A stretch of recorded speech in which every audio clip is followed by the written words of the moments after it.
Good morning students. Class 10th में अपना जो टॉपिक चल रहा है मुद्रा और वित्तीय संस्थाएं यानी फाइनेंशियल जो इंस्टीट्यूशंस हैं उनके बारे में अपन पढ़ रहे थे। तो इसमें आज हम देखते हैं मुद्रा। अपन ने यहाँ तक पढ़ा था धातु मुद्रा, मुद्रा का विकास अपन ने पढ़ा था, जिसमें सबसे पहले अपन बात करें तो विनिमय होता था, वस्तु विनिमय प्रणाली, फिर उसके बाद में धातु मुद्रा, फिर पत्र मुद्रा प्रचलन में आई और धीरे धीरे अब इसमें आज हम पढ़ेंगे मुद्रा के कार्य और अर्थव्यवस्था में मुद्रा की क्या भूमिका होती है, यानी मुद्रा की अर्थव्यवस्था में जो भूमिका। तो मुद्रा के कार्यों को अर्थव्यवस्था में मुद्रा के द्वारा किए जाने वाले जो कार्य होते हैं उन कार्यों को क्या कहते हैं, मुद्रा की भूमिका कहते हैं। यानी मुद्रा के द्वारा जितने भी कार्य अपन करते हैं वो सारे के सारे अर्थव्यवस्था में अपनी भूमिका निश्चित करते हैं, अपनी भूमिका दर्शाते हैं। यानी यही चीज़ क्या है, अर्थव्यवस्था में मुद्रा की भूमिका है। नेक्स्ट अपन देखते हैं कि मुद्रा के को विनिमय का माध्यम, मुद्रा को अपन क्या मान के चलते हैं, विनिमय यानी आदान प्रदान का माध्यम, मूल्य का मापक, विलंबित भुगतान। हम किसी भी वस्तु को परचेज करते हैं तो हम उसको 2 दिन के लिए हम ये इतने पैसे आपको हम 2 दिन बाद, तो विलंबित भुगतान के रूप में भी इसको मानक के रूप में मानते हैं। और मूल्य भंडार, हमारे पास कितना भंडार है मुद्रा का उसका पता भी इसी से चलता है। साथ ही अनेक विकास के कार्यों को पूरा करके भी अर्थव्यवस्था में मुद्रा के माध्यम से हमारे बहुत सारे विकास के कार्य पूरे होते हैं। तो इस कारण से ये मुद्रा की अर्थव्यवस्था जो होती है, मुद्रा अर्थव्यवस्था में अपनी महत्वपूर्ण भूमिका अदा करती है। अब अपन पढ़ेंगे मुद्रा के विभिन्न कार्य, यानी मुद्रा के कौन कौन से कार्य होते हैं। अब इसमें अपन ध्यान से देखते हैं कि मुद्रा के द्वारा जो विभिन्न कार्य होते हैं वो कौन कौन से होते हैं। तो मुद्रा के विभिन्न कार्यों में सबसे पहला कार्य आता है विनिमय का माध्यम, वस्तु आदान प्रदान का माध्यम मुद्रा होती है। किस प्रकार से हम कोई मार्केट में जाते हैं, किसी वस्तु को लेना है तो मुद्रा को के माध्यम से हम वस्तु को परचेज कर सकते हैं। अर्थव्यवस्था में मुद्रा की आधारभूत भूमिका विनिमय के माध्यम या भुगतान के साधन के रूप में की जाती है। मुद्रा का ये कार्य है वस्तु विनिमय प्रणाली की आवश्यकताओं, वस्तु विनिमय प्रणाली में जो दोहरी आवश्यकताएं होती थी, यानी दोहरे सहयोग जो होते थे, उन सहयोगों की समस्याओं से निजात दिलाता है। महत्वपूर्ण भूमिका यही है कि वस्तु विनिमय प्रणाली में जब अपन सामने वाले के पास जो वस्तु होती है उस वस्तु में और अपनी वस्तु में हो सकता है आदान प्रदान करने में समस्या उत्पन्न हो जाए कि अपने को आवश्यकता ना हो सामने वाले के पास जो है, या सामने वाले को आवश्यकता ना हो अपने पास जो वस्तु है। तो इस प्रकार के दोहरे सहयोग की समस्या को ये दूर कर देती है। यानी अपने को वस्तु चाहिए, हम उसके बदले में मुद्रा दे देते हैं। तो ये क्या करती है, वस्तु विनिमय दोहरे सहयोगों की समस्या को समाप्त कर देती है। मुद्रा विनिमय का माध्यम है। मुद्रा का यही एक मुद्रा में एक महत्वपूर्ण विशिष्ट जो गुण है वो यही है कि क्या है, किसी भी प्रकार का विनिमय का ये माध्यम मानी गई है महत्वपूर्ण, जो मुद्रा को अन्य संपदाओं से अलग करता है। हम किसी अन्य संपदा के माध्यम से किसी वस्तु को देकर वस्तु को परचेज नहीं कर सकते आज, लेकिन मुद्रा देकर के हम कोई भी वस्तु परचेज कर सकते हैं। मुद्रा को अन्य संपदाओं से इसीलिए अलग माना गया है। और मुद्रा का ये कार्य क्या विनिमय को यानी आदान प्रदान लेन देन को आसान बनाता है। ये तो पहला विनिमय था। दूसरा इसका महत्वपूर्ण जो कार्य है वो है खाते की इकाई या मूल्य का मापक। खाते की इकाई का पता कैसे लगता है, हमारे खाते में कितना पैसा है तो किससे पता लगता है, मुद्रा से। तो खाते की इकाई या मूल्य का मापक, इसका मूल्य कितना है उसका पता भी अपन मुद्रा का जब आदान प्रदान करते हैं, लेन देन करते हैं, तभी अपने को पता लगता है। तो मुद्रा मूल्य के सामान्य मापक का कार्य करती है। मुद्रा की सहायता से सभी वस्तुओं और सेवाओं के विनिमय मूल्य को मुद्रा के रूप में व्यक्त किया जा सकता है। इसने कहा है कि अनेक प्रकार की मुद्रा की सहायता से हम अनेक प्रकार की सेवाएं लेते हैं, अनेक प्रकार की वस्तुएं लेते हैं। सेवाएं और वस्तुएं जब अपन लेते हैं तो इन वस्तुओं से के लेन देन पर जब मूल्य का प्रभाव रहता है तो उससे अपन पता लगा कर सकते हैं कि किस प्रकार से मूल्य का मापक माना जाता है, क्योंकि वस्तु का मूल्य इसी से व्यक्त किया जाता है। नेक्स्ट अपन देखते हैं इसी में आगे, मुद्रा को विभिन्न पैमानों पर अनेक वस्तुओं और सेवाओं के विनिमय यानी आदान प्रदान को मूल्य को एक समान इकाई मुद्रा में व्यक्त करके एक उचित लेखा तंत्र यानी इसका लेखा जोखा भी किया जा सकता है। मूल्य के मापक के रूप में मुद्रा की सबसे बड़ी समस्या ये है कि इसका मूल्य परिवर्तित होता है, ये स्थिर नहीं है, स्थायी नहीं है। इसके मूल्य में कभी उतार चढ़ाव चलता रहता है, परिवर्तन होता रहता है। नेक्स्ट अपन देखते हैं कि मुद्रा के कार्यों में तीसरा जो महत्वपूर्ण कार्य है वो विलंबित भुगतानों की मानक।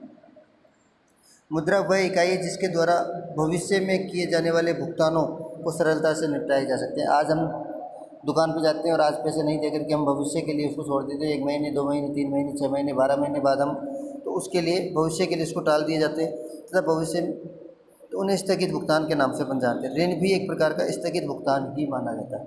ऋण जब अपन बैंक से ऋण लेते हैं तो ऋण भी क्या होता है, भविष्य में देना होता है अपने को, धीरे धीरे करके। अब धीरे धीरे के 2 या 1 साथ दो, लेकिन भविष्य में उसको डिपॉजिट करवाना होता है। तो ऋणों को भी मुद्रा के रूप में चुकाना सरल है, अतः मुद्रा को स्थगित भुगतानों का श्रेष्ठ मानक माना जाता है। नेक्स्ट वाला जो पॉइंट है, मूल्य का भंडार। सीधी सी बात है, हमारे खाते की इकाई, मूल्य का मापक, मूल्य का भंडार, हमारे पास कितना भंडार है, उन सभी चीज़ों का पता इसी से लगता है। इसका तात्पर्य है कि लोग धन संपदा को मुद्रा के रूप में रख सकते हैं, मुद्रा के रूप में अपने पास स्टोर कर सकते हैं। मुद्रा मूल्य के संचय के रूप में भी कार्य करती है, यानी उसको एकत्रित करके हम उसका संचय यानी कर सकते हैं, संग्रहण कर सकते हैं। मुद्रा मूल्य का तात्पर्य होता है मुद्रा की क्रय शक्ति। हमारे पास जितना ज़्यादा संग्रहण होगा, हमारे पास उतनी ज़्यादा क्रय शक्ति होगी।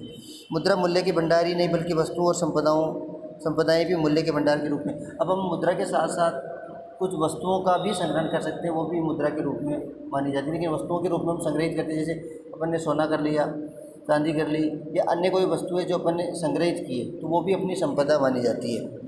इस प्रकार मुद्रा वह वस्तुएं जो सामान्य रूप से विनिमय के माध्यम, मूल्य के मापक, मूल्य संचय, स्थगित भुगतानों के मानक के रूप में प्रयोग की जाती है, उसी को अपन क्या बोलते हैं, मुद्रा। वॉकर हॉर्टले विदर्स, ये 2 महत्वपूर्ण विद्वान हैं जिनके अनुसार मुद्रा की परिभाषा, मुद्रा वह है जो मुद्रा का कार्य करे, यानी मुद्रा उसे कहते हैं जो मुद्रा का कार्य करती है। क्राउथर एक विद्वान था जिन्होंने कहा है कि जिससे साधारणतः विनिमय का माध्यम स्वीकार किया जाता हो, जिसे साधारण रूप में कोई भी व्यक्ति किसी वस्तु के बदले में स्वीकार कर लेता है, तो वो मुद्रा है किया जाता है। उसके साथ ही जो मूल्य के मापक और मूल्य के संचय का कार्य भी करती है। मुद्रा के अन्य कार्य और अर्थव्यवस्था में भूमिका। अभी अपन ने पढ़ा था कि अर्थव्यवस्था में किस प्रकार मुद्रा की भूमिका होती है। तो मुद्रा की सहायता से मूल्य का आदान प्रदान क्या हो जाता है, सुविधाजनक हो जाता है। मुद्रा अर्थव्यवस्था में साख का आदान, इस मुद्रा से ही अर्थव्यवस्था में साख बनती है। साख का अर्थ होता है कि मुद्रा जो है उसका लेन देन आसान रहता है। हम ऋण देते हैं तो ऋण से सामने वाले व्यक्ति की साख बनती है कि वो कितना डिपॉजिट करवाता है, कितना नहीं करवाता है। लोग अपनी आय का एक हिस्सा बैंकों में मुद्रा के रूप में जमा करवाते हैं। अपने पास जो बचत होती है व्यक्ति के पास, वो बचत बैंक में डिपॉजिट करवाता है। इस जमा धन से ही बैंक क्या करते हैं, साख यानी ऋण प्रदान करते हैं। साख का अर्थ क्या होता है, ऋण। ऋण के रूप में लोगों को उधार देते हैं। मुद्रा ने पूंजी को गतिशीलता प्रदान करके अर्थव्यवस्था में महत्वपूर्ण भूमिका का निर्वहन किया है। मुद्रा के कारण ही पूंजी एक स्थान से दूसरे स्थान पर और एक उद्योग से दूसरे उद्योग में ले जाना संभव हुआ है। अब इसमें अपन कह सकते हैं कि मुद्रा जो है, कोई भी व्यक्ति होता है उसकी जो बचत होती है, उस बचत को क्या करता है व्यक्ति, बैंक में जाकर डिपॉजिट करवाता है, और जो बैंक के पास डिपॉजिट होती है उसी को वो क्या करते हैं, अन्य व्यक्ति को ऋण के रूप में, साख के रूप में क्या करते हैं, पैसे को दे देते हैं। तो ये महत्वपूर्ण कार्य है मुद्रा की। नेक्स्ट वाला और देखते हैं, इसमें लास्ट में मुद्रा की सहायता से बचतों को किस में परिवर्तित कर सकते हैं, निवेशों में परिवर्तित कर सकते हैं। अर्थव्यवस्था में बचतकर्ता और निवेशकर्ता 2 अलग अलग, बचतकर्ता और निवेशकर्ता। बचतकर्ता तो क्या करता है, बैंक में डिपॉजिट करवाता है। निवेशकर्ता क्या करता है, ऋण लेकर के निवेश करता है। बचतकर्ता अपनी बचतों को मुद्रा के रूप में बैंक या वित्तीय संस्थाओं में जमा करवाते हैं, और ये संस्थाएं व्यवसाय करने वालों को निवेश हेतु मुद्रा क्या करती है, ऋण के रूप में उधार देती है। और ये व्यवसाय इस मुद्रा को ही उत्पादकीय कार्य में, उत्पादक का अर्थ होता है अनेक प्रकार के ऐसे उद्योग है जो उत्पादन का कार्य करते हैं, उसमें निवेश करते हैं। जिससे अर्थव्यवस्था की उत्पादन क्षमता में क्या होती है, देश की अर्थव्यवस्था में उत्पादन क्षमता उससे बढ़ने लग जाती है। निवेश उस व्यय को, उस खर्च को कहते हैं जिससे अर्थव्यवस्था के वास्तविक उत्पादक, जो वर्तमान में जितना उत्पादन हो रहा है, उस उत्पादन के संपदा के स्टॉक में और ज़्यादा वृद्धि हो जाए। जब हम कोई उद्योग संचालित है और उस उद्योग में अगर मान लो उसका पर डे का इतना उत्पादन फिक्स है, और अब कोई व्यक्ति उसमें कुछ लाख, 2 लाख, 10-20 लाख रुपए एक्स्ट्रा खर्च करना चाहता है, और तो उसका उत्पादन बढ़ेगा नहीं बढ़ेगा, जो उत्पादन क्षमता थी पर डे की वो और बढ़ जाती है। तो इसको बोलते हैं स्टॉक में उत्पादन में वृद्धि होती है। मुद्रा से उपभोक्ताओं को संतुष्टि प्राप्त होती है। उपभोक्ता मुद्रा से अनेक वस्तुएं सेवाएं प्राप्त कर सकता है। मुद्रा उपभोक्ताओं को वस्तुओं के चुनाव की स्वतंत्रता, यानी अगर आपके पास पैसे है, आपके पास मुद्रा है, तो मुद्रा से आप किसी भी प्रकार की सेवा और वस्तु को परचेज कर सकते हो। मुद्रा उत्पादन के क्षेत्र में महत्वपूर्ण भूमिका अदा करती है। मुद्रा जो है उत्पादन के क्षेत्र में, उत्पादन मुद्रा के माध्यम से ही क्या होते हैं, घटाए और बढ़ाए, यानी वृद्धि जो होती है मुद्रा के माध्यम से ही होती है। नेक्स्ट अपन बात करें श्रम विभाजन। श्रम विभाजन की परिभाषा क्या होगी, तो जब उत्पादक कार्य को अनेक श्रमिकों में बांट उत्पादक कार्य जब फैक्ट्री में कोई कार्य होता है, उत्पादन होता है, तो उस उत्पादक कार्य को अनेक श्रमिकों में बांट दिया जाता है तथा प्रत्येक व्यक्ति को जिम्मेदारी दे दी जाती है कि आपको ये करना है, ये करना है। तो वो श्रम को क्या कर दिया गया, बांट दिया गया। और प्रत्येक इकाई श्रम, वस्तु या सेवा के उत्पादन में एक विशिष्ट कार्य करता है, तो उसको अपन श्रम विभाजन का नाम देते हैं।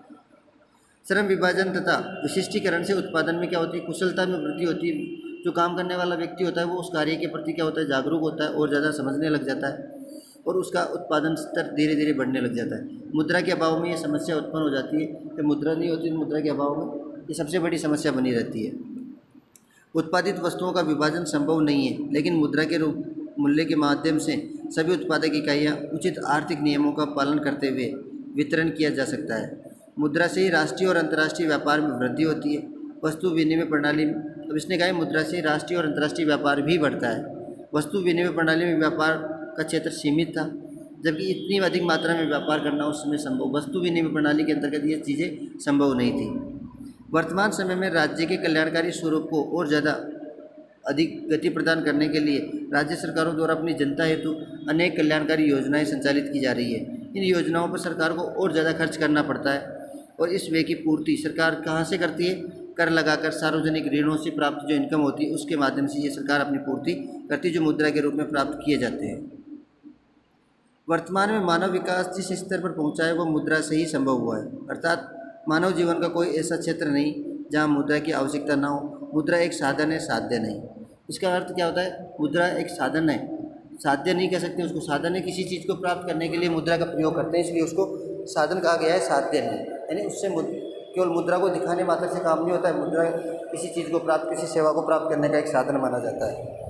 नमस्कार। नेक्स्ट इसके आगे देखेंगे बचत और साख।